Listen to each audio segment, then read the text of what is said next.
Thank you, Paul. I am not going to do a commercial for VitalSource, but I appreciate the words that Bill said yesterday. I appreciate what Paul said today. What I wanted to do, and I have the shortest time on the agenda, but I want to give you a very serious message and a perspective that I think is somewhat unique about our views of what ePUB's been doing, how well it's been doing.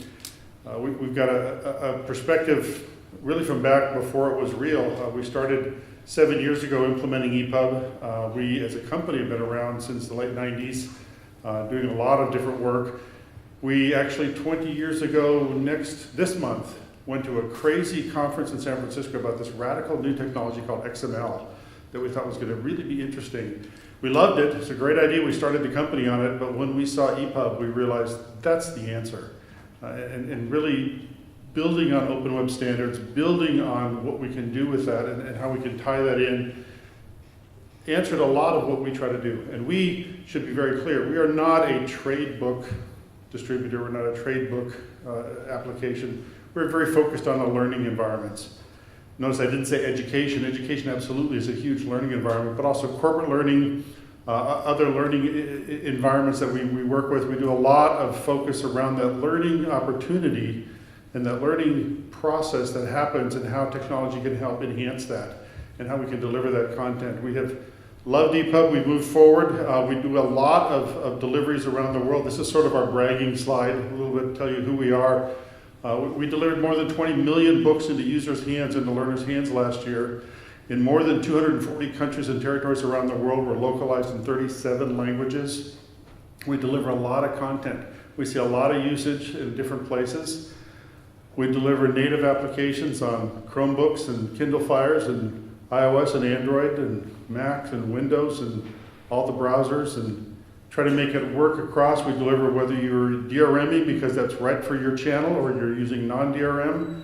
And accessibility is paramount because there are three things that a learning environment cares about.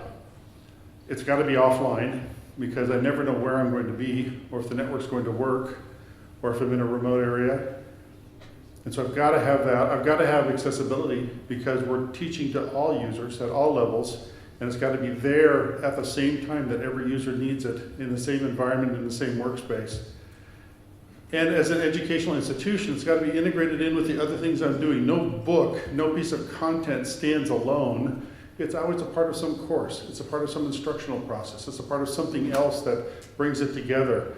And so we've got to have those three things are critical for us. We're pretty proud of the work we've done in accessibility, and we're really key to point out that it's ePUB that drives this. It's because of ePUB, and what you're seeing up here on the chart is on the right-hand side, it's the ePUB test grid and the accessibility page that showcases holding feet to the fire of these different vendors. You know, how well are they actually doing? This isn't our numbers bragging, this is people who have tested our product, and we are very proud of our 100% scores on our different native platforms with Braille readers in different environments to make sure that we have the accessibility support that's out there because ePUB drives that capability and it's being used. It's being implemented into these environments. As Paul shared, we deliver a lot of books, a lot of our content pieces are moving towards ePUB, but I wanted to give you just a little bit of a drill down behind this because it's not so much pieces of content that are going out there, but how much is actually getting read, how much is actually getting used. And this is a chart that shows three different file formats we've been delivering on. As I said, we started with XML. We've been moving all of our XML content over to ePUB for all of our publishers. That process will be finished before the fall semester starts. So everything that was XML before will be ePUB, as well as our ePUB and our PDF. You can see that traditionally it's been about 1/3, 1/3, 1/3. As we migrate off, we expect by fall, more than 2/3 of every page looked at in our environment is going to be an ePUB file driven out there. Probably more because we're seeing the PDFs continue to decline as the front lists and the workflow processes and publishers are adopting these born digital, born accessible processes to drive this out there. And so this means that there's a lot of page views going on. There's a lot of capabilities and content being shown, and there's a lot of numbers up on the screen here. Last year we had almost 6 million users, and I said over 200 countries that looked at more than 250,000 different books a total of more than 235,000 million times. 235 million times. Now the key part of this is more than 46 million of these times that this book was opened was done so through a launch in a learning system, an LMS, a VLE, these environments that courses are built around. Students are launching from here using the systems, whether they're Canvas or Blackboard or an open system that's bringing their identity in and tying these things together in an educational environment that delivers a full spectrum of capabilities. And we do a lot of work with different partners. We do a lot of work powering systems to make sure that we get the capabilities that we have, whether it's accessibility, this integration that's going on behind the scenes, so that the adaptive platforms that are out there, the specific bookstore platforms that are out there, the different learning environments that are out there all have these capabilities to deliver ePUBs and the functionality that's in there to deliver those into the marketplace. We have an SDK that allows you to integrate that in or embed that into the environment or into other apps. And so you see people delivering very rich content around things like fill in the blanks, foreign language capabilities with localization support. This is an interesting book on JavaScripting and actually interactive activities where you're coding in Java and having it correct your code while you're in the book and sending the grade back to the grade book in your LMS on how you did. So your score can be a part of your class grade by the exercise you did in the book.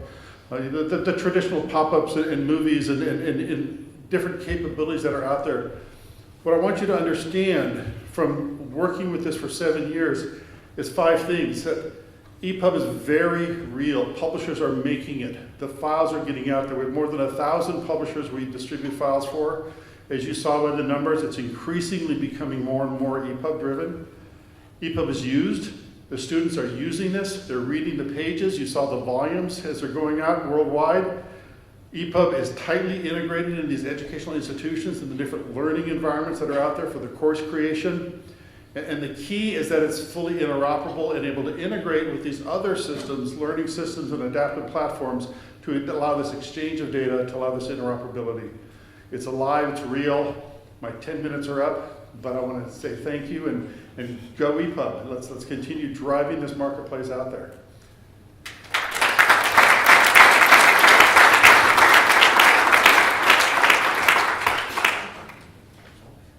I don't know who follows me. Where's Laurent? Oh. He thought you'd take more than your 10 minutes. They told me I had 10 minutes. You should take good.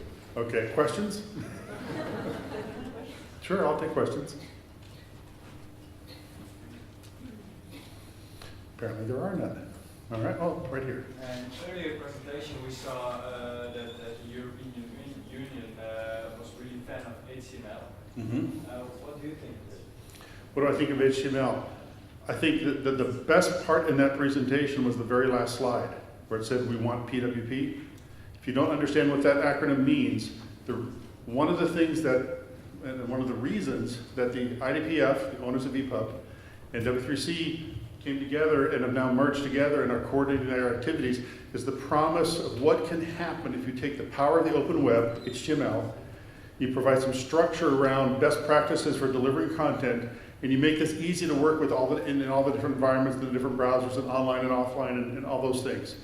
That's the promise that brought these things together. And that's why we're here. That's what we're excited about. Yeah.